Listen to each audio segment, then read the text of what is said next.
पूछते हैं। हमने कहा साहब जो हाई कोर्ट में माननीय जज बनते हैं उनसे तो इतना भी नहीं पूछते। उनका चेहरा लाल हो गया। सच्चाई को समझना सीखें। यानी कि आप लॉबिंग करेंगे, इस देश में 200 खानदान हैं जिनमें से सारे जज बनते हैं। राइट। आप कॉलेजियम ला लें तो एक बिरादरी आएगी, आप सरकार के जिम्मे दे दें तो वही बिरादरी आएगी, आप किसी और पैटर्न के लिए आए तो वही बिरादरी आएंगी, वही 200 खानदान आएंगे। तो इस देश में क्या हमारे सपने नहीं हैं? आम आदमी के सपने नहीं होते क्या? जब 23 साल 25 साल का नौजवान चाइना में सुप्रीम कोर्ट का जज बन सकता है तो बिल्कुल भारत में क्यों नहीं बन सकता? अब बिल्कुल मैं सही। मुद्दे की बात पे आता हूं। हम जो यहां चिल्ला चिल्ला के कहते हैं, एक तो यहां हमने सारे जो एक तरह से सुधारवादी हैं वो भी बीमारों की फौज है। जैसे कहेंगे संविधान खतरे में। संविधान को इस देश की सरकारों ने माना कब था? अब मैं गिनवाता हूं कहां कहां नहीं मानते संविधान को। एक आर्टिकल है, मैं यहां आर्टिकल लेने की जरूरत नहीं समझता, कॉमन आदमी भी समझेगा उसको, कि हम जो है साइंटिफिक सोच को विकसित करेंगे। दिन भर जो टीवी चैनल चलते हैं क्या वो भारत में साइंटिफिक सोच को विकसित करते हैं? इसके माने हम संविधान को नहीं मानते, सवाल नंबर 1। दूसरा पॉइंट, यूएनओ के चार्टर के तहत हम सब यूएनओ के मेंबर हैं, यूएनओ के चार्टर को हम फॉलो करेंगे। उसमें यह कहा गया है कि सब देश इंडिपेंडेंट हैं, सर्व सार्वभौमिक हैं, सब एक दूसरे की इज्जत करेंगे। क्या हम एक दूसरे की इज्जत करते हैं? नहीं करते हैं। इसका मतलब हम अपने ही बनाए संविधान को नहीं मानते। नंबर 3, आर्टिकल 312 वो ये कहता है कि देश में एक कमीशन होगा जो जजेज की भर्ती संबंधी, उनकी तरक्की, भर्ती, ट्रांसफर, इस पे काम करेगा। आज तक 70 साल में आपने आर्टिकल 312 का इंप्लीमेंटेशन क्यों नहीं किया? क्यों नहीं बनाया आपने आयोग? कभी सरकार अपने पास खींच लेती है, कभी जुडिशरी अपने पास खींच लेती है। एक बात मैं और क्लियर कर दूं एज ए लॉयर, जजेज की भर्ती का काम जुडिशियल नहीं है, जजेज की भर्ती का काम एडमिनिस्ट्रेटिव है। इसमें जुडिशरी की अखंडता कहां से आ जाएगी? उसकी निष्पक्षता कहां से आ जाएगी? टीचर की भर्ती क्या कमीशन नहीं करता? साइंटिस्ट की भर्ती क्या कमीशन नहीं करता? पुलिस की भर्ती क्या कमीशन नहीं करता? तो जजेज की भर्ती केवल भारत में जज करते हैं, दुनिया के किसी देश में ऐसा नहीं होता। राइट। ये एक सोचनीय प्रश्न है। अब अगला सवाल आता है, एक यहां इशू है जो सारे देश को सिर्फ फुटबॉल के रास्ते पे हमने खड़ा कर दिया, रिजर्वेशन। मैं आज उस पर बता देता हूं, मुद्दा चल रहा है वहीं से ले जाएंगे उसको। इस 3 आर्टिकल हैं 340, 41 और 42। ये तीनों आर्टिकल ये स्पष्ट कहते हैं कि हर 10 साल में इस देश में जातियों का संसद में रिव्यू होगा। जो जाति औसत से ज्यादा तरक्की कर पाई है उसको बाहर कर देंगे, जिसने तरक्की नहीं की है उसको हम इंक्लूड कर देंगे। जब ये कंसेप्ट आपके कॉन्स्टिट्यूशन में है, क्या आपने आज तक जातियों की गिनती की? नहीं की। क्या आपने जातियों का रिव्यू किया? नहीं किया। जब आप गिनती भी नहीं करते, जातियों का रिव्यू भी नहीं करते, अब सवाल एक और आता है। एक 1950 का एक प्रेसिडेंशियल ऑर्डर है। देखिएगा कितना बड़ा तमाशा इस देश में होता है। प्रेसिडेंशियल ऑर्डर को समझें, एक ऑर्डिनेंस है। ऑर्डिनेंस की जो मियाद है 6 महीने होती है, लेकिन वो ऐसा स्पेशल ऑर्डिनेंस है उसकी मियाद आज तक खत्म ही नहीं होती है। वो 1950 से लेकर आज तक चलता है। अब उसको समझिए वो क्या है। आप अमेरिका में बैठ के हंसेंगे, क्या ऐसा भी होता है? वो ये है कि यदि कोई दलित जो हिंदू है, यदि वो मुसलमान या ईसाई में कन्वर्ट हो जाए तो उसका रिजर्वेशन का हक लैप्स कर जाएगा। ठीक, यहां तक बात समझ में आती है। जब बात आती है इस देश की माइनॉरिटी जिसमें सिख, ईसाई, मुसलमान हैं, अभी सिख और बौद्ध को तो आपने जोड़ दिया है, लेकिन मुसलमान और ईसाई पे आपका ध्यान नहीं गया। तो यदि वो अपना हक मांगे तो आप कहेंगे नहीं, धर्म के आधार पर आरक्षण नहीं हो सकता। लेकिन जब कोई दलित कन्वर्ट होता है तो उसका आप आरक्षण खत्म कर देते हैं। वो किसके आधार पर? धर्म के आधार पर है। इसका एक समाधान है बहुत आसान। इस देश में 4 सेक्शन हैं। एक यहां पे अपर कास्ट हैं, एक यहां पे बैकवर्ड कम्युनिटीज हैं, तीसरा यहां पे SC ST कम्युनिटीज हैं, चौथा यहां पे माइनॉरिटी कम्युनिटीज हैं। चारों कम्युनिटी प्रिस्क्राइब हैं, कॉन्स्टिट्यूशन में एंटीफाइड हैं। आप चारों की सेंसस करवाइए। माइनॉरिटी की सेंसस अभी होती है, SC की होती है, बाकी की नहीं होती है। बाकी की भी आप सेंसस करवा लीजिए और जिस कैटेगरी में जो है उसमें उनको डालिए। आबादी के आधार पर सारे देश का रिजर्वेशन 100% कर दीजिए और सभी पे क्रीमिनल लगा दीजिए। इस देश का झगड़ा सदा के लिए खत्म हो गया। सुप्रीम कोर्ट में हर साल 200-250 मुकदमे इसी बात के होते हैं, वहां वक्त जाया होता है। एक सटीक पॉलिसी आप बना लीजिए एक बार, कोई मुकदमा कोर्ट में नहीं आएगा, कोई झगड़ा नहीं होगा, कोई फिसाद नहीं होगा, सारा देश तरक्की पर होगा।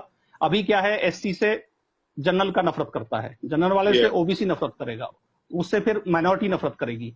आपने ऐसी पॉलिसियां बनाई कि आपने सारे देश में झगड़ा पैदा कर दिया, सारे देश में नफरत पैदा कर दी, जाति के आधार पर नफरत है। और एक और मजे की बात है, 70% पद इस देश में, मैं एक आंकड़ा पेश करता हूं, सब लोग सुने और ये चीजें क्लियर हो जाएंगी। 1935 का एक आंकड़ा मेरे पास है, जिसको चाहिए कॉपी ले ले। ईसाई देश में 15% नौकरियों में हुआ करते थे, अभी वो 1% से कम है। एक कायस्थ कम्युनिटी हिंदू में होती है, वो 35% हुआ करती थी, वो अभी 2% है। मुसलमान जो है उस वक्त 35% उनकी आबादी थी और वो नौकरी में 35% हुआ करता था। ब्राह्मण जो है वो 3% उसकी आबादी देश में है, वो उस वक्त 3% नौकरी में था, अभी वो 70% है। ये यूपीएससी के डाटा, गवर्नर के डाटा, कैबिनेट मिनिस्ट्री के डाटा सारे आप ले लें। 70% पोस्ट पे वो अकेला है और 10% पे जो अदर फॉरवर्ड कास्ट है उनका हिस्सा है।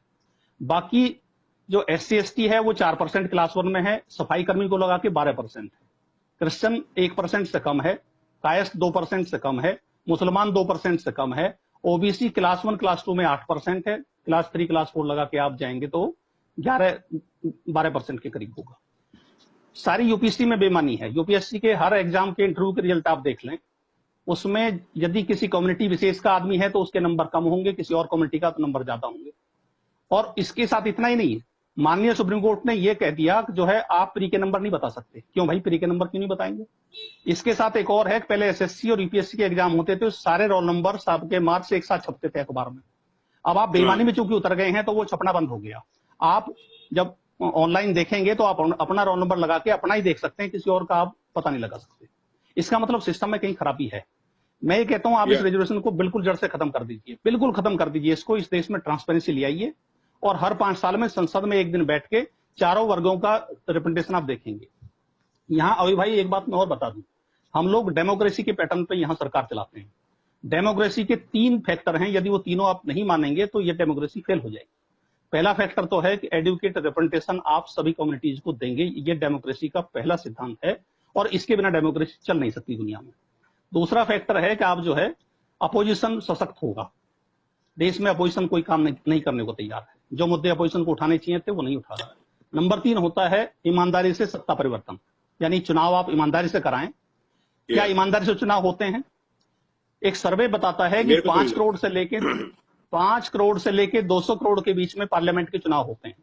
इसके माने ये है, मैं एक सवाल सबसे पूछता हूं जो लोग देख रहे हैं, क्या कोई ऐसे लॉयर हैं, 10 वकील होंगे जिनकी औकात 200 करोड़ खर्च करने की होगी, लेकिन 99% वकील ऐसे नहीं है जो एक चुनाव जिंदगी भर काम करके लड़ सके। कोई डॉक्टर ऐसा है देश में जो चुनाव लड़ ले, जो 5 करोड़ रुपया 10 करोड़ रुपया खर्च के? कोई प्रोफेसर है जो चुनाव लड़ सके? कोई किसान ऐसा है देश का जो चुनाव लड़ सके? कोई मजदूर है जो चुनाव लड़ ले? इसके माने ये वो लोग हैं जो नंबर 2 के कारोबार करते हैं या उनके पीछे कोई और बैकिंग है। ईमानदार आदमी कोई भी चुनाव लड़ने की पोजीशन में देश में नहीं है। इसके माने राजनीति हम सब लोगों के हाथ से निकल गई है। क्योंकि राजनीति निकल गई है इसलिए जनता के मुद्दे संसद में नहीं रखे जाते।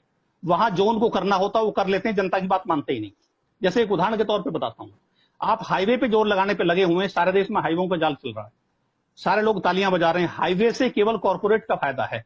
एक किसान की गाड़ी बुग्गी, भैंसा बुग्गी कितनी दूर जाएगी? 20 किलोमीटर, 30 किलोमीटर, 50 किलोमीटर।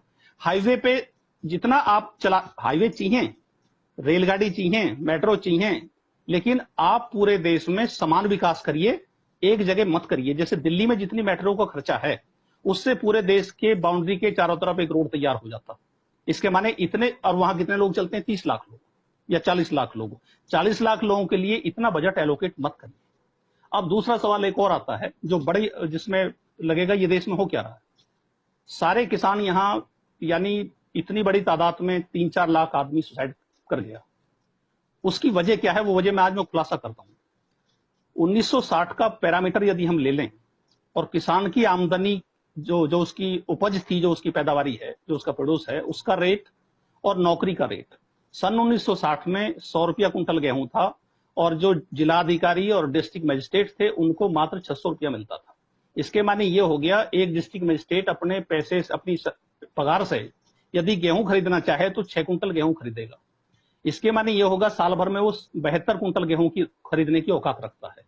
यदि ऐसा किसान जिसके यहाँ 720 कुंटल गेहूं पैदा होता हो तो उसकी औकात 10 डिस्ट्रिक्ट मजिस्ट्रेट और 10 आईएएस को जेब में रखने की थी कि नहीं थी?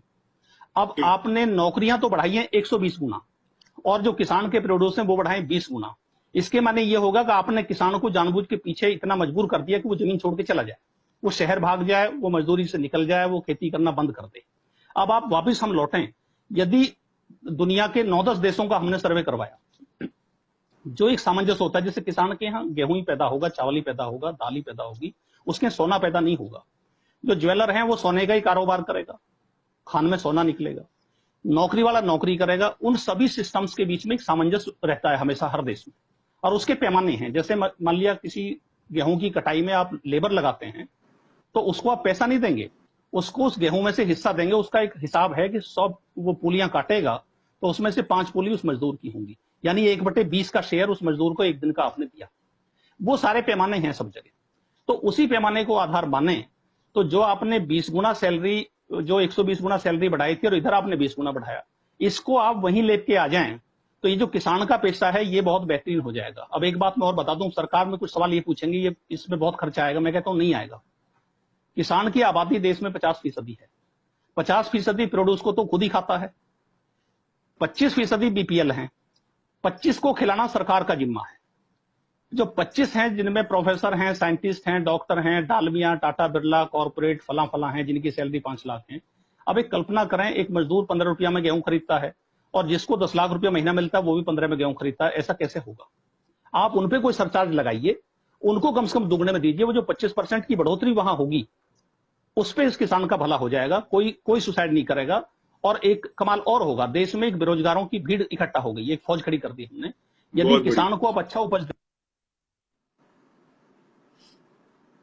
किसान के बच्चे शहर में जॉब मांगने नहीं आएंगे। हाँ, जो बहुत ही मेरिटोरियस हैं, आईएएस आईपीएस के लायक हैं, 2-4 बालक, वो भी 10-20 गांव में एक निकलता है, सब लोग वहीं रहेंगे। तो ऐसा मॉडल नहीं चाहिए कि आप गांव को विस्थापित करें। गांव को वहीं आबाद रहने दें, शहर को अलग आबाद होने दें। गांव के बच्चों को जब वहीं रोकेंगे तो शहर के बच्चों को जॉब मिलेगा। अब मैं एक और बताता हूं, जो यहाँ ये तो बड़ी प्रॉब्लम हो गई है सर आज की तारीख में अपने देश के। Internal migration is a big problem. आपको पॉपुलेशन को वहीं रोकना पड़ेगा जहां पे है, आपको वहीं रोकना पड़ेगा। बिल्कुल, आप सब दिल्ली बम्बई घुस सकते हैं। बिल्कुल बड़ी प्रॉब्लम। अब मैं अगला